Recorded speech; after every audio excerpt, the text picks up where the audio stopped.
عليكم ورحمة الله تعالى وبركاته.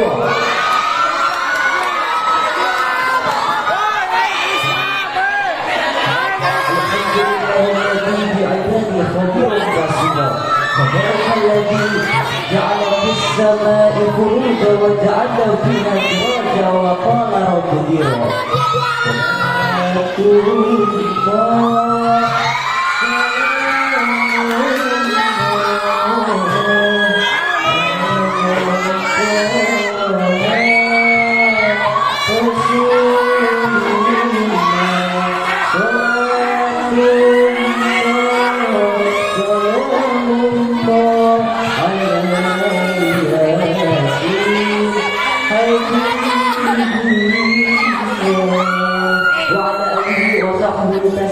كثيرا أيضا بعدهم.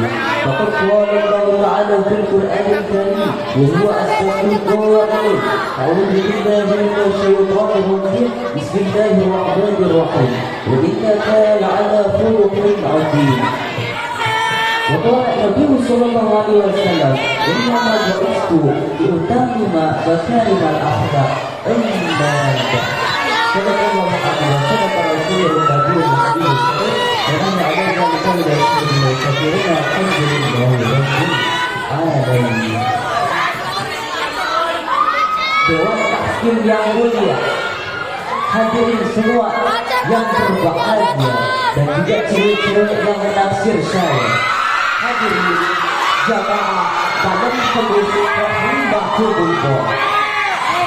Jika kita berbicara masalah pemuda, saya terus bersejarah indah di dalam catatan sejarah bahwasanya kemerdekaan Indonesia tidak ukur daripada peran pemikiran darah para pemuda. Pemuda dahulu memiliki semangat pejuang yang tinggi, mempunyai jiwa yang gagah dan berani, yang rela mengorbankan hartanya, jiwa raganya, jika diperlukan nyawa untuk menjaga kedaulatan tanah Indonesia. Namun sayangnya hadirin, kondisi pemuda zaman sekarang ini sudah berada di tangan yang sangat mengkhawatirkan saudara, di mana kebenaran keadaan sudah mulai ditiadakan, kejujuran sudah mulai dikesampingkan. Akibat dari itu timbul keburukan, kejahatan, kemaksiatan, bahkan sampai mengundang kebinasaan yang datangnya dari Allah Subhanahu wa Ta'ala. Saat budaya barat telah singgah di negara kita yang tercinta ini, meracuni generasi pemikiran pemuda saat ini, sehingga kaum tua suka berjudi. Pemuda kita terlena dengan gapleh dan remi. Pemuda kita sudah suka memakai pakaian yang seksi, rok di atas lutut kaki, bajunya seksi, diberi dana terlaki, dibawa ke tempat sepi sehingga membuat malu keluarga sendiri. Inilah potret yang sangat mengkhawatirkan saudara. Lalu bagaimana solusi dari permasalahan tersebut? Jawabannya tak lain dan tak bukan, dia menjadikan generasi pemuda Cipano yang berakhlak baik. Hadirin jamaah malam Kamis rahimakumullah. Di dalam kitab karangan Al-Imam Muhammad bin Idris Asy-Syafi'i, beliau menasihati para pemuda yang kita bisa ambil kesimpulan bahwasanya ada 6 cara yang kita bisa jadikan sebagai pemuda saat dalam pembelajaran. Yang pertama hadirin, kita sebagai pemuda harus senantiasa menyampaikan kebenaran. Hal ini selaras dengan kata-kata mutiara yang kita bisa ambil hikmahnya, yaitu qulil haqqa walau kana murra. Katakanlah yang benar walaupun itu pahit. Lalu yang kedua, hendaknya kita sebagai pemuda harus senantiasa mengutamakan cinta kita kepada Allah Subhanahu wa Ta'ala dibandingkan cinta kita kepada makhluknya Allah Subhanahu wa Ta'ala.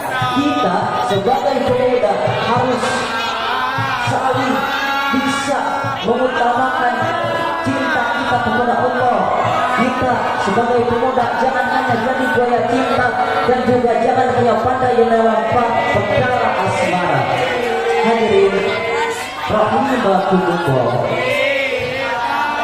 Lalu yang ketiga, hendaknya kita sebagai pemuda harus senantiasa melindungi satu sama lain dan harus saling mengingatkan ketaatan. Lalu yang keempat, hendaknya kita sebagai pemuda harus senantiasa menjauhi segala perbuatan, selalu menjauhi segala kelakuan, tindakan, kebiasaan yang menuju ataupun berujung kepada sifat dan sikap kemunafikan, baik munafik dalam sekedar ucapan maupun hanya sebuah titipan dan maupun juga hanya sebuah perjanjian. Kemudian yang kelima, hendaknya kita sebagai pemuda harus senantiasa diri kita untuk rela berkorban, baik berkorban dengan harta, tahta, bahkan sampai dengan nyawa jikalau dibutuhkan untuk membela agama dan terlebih khusus untuk lagi membela bangsa kita semua. Hadirin rahimakumullah, dengan kelima cara yang tadi hendaknya kita sempurnakan dengan cara yang terakhir, yakni dengan membiasakan hati dan diri kita untuk berpaut kepada masjid dan juga berpaut ketaatan kita kepada Allah Subhanahu wa Ta'ala. Masih ingatkah kita dengan sabda Nabi Muhammad SAW bahwasanya kelak akan ada 7 golongan akan mendapatkan naungan langsung dari Allah Subhanahu wa Ta'ala, yang mana di hari itu tidak akan ada naungan kecuali naungan langsung dari Allah Subhanahu wa Ta'ala. Siapa salah satunya hadirin? Yaitu pemuda yang selalu jawab ketaatan. Itulah pemuda dengan ke-6 cara yang sudah paparkan tadi.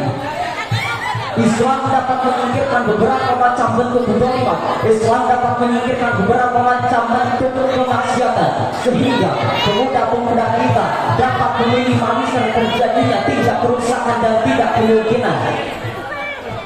Hadirin, jikalau kita berikan perhatian, bimbingan serta kesempatan untuk berkiprah kepada pemuda bangsa kita, daerah kita, masjid kita akan bangkit dan dapat mewujudkan pemuda Islami di tanah NKRI. Cukup sekian yang bisa saya sampaikan. Mohon maaf kalau ada ucapan yang tak karuan dan tindakan yang tidak senang untuk kepada hati para mustami yang hadir di sini, maka mohon maaf saya untuk dimaafkan. Subhanallah rijaalullah wa tawfiq il aqwati qari wa billahi taufiq wa hidayah. Wassalamu alaikum warahmatullahi taala wabarakatuh.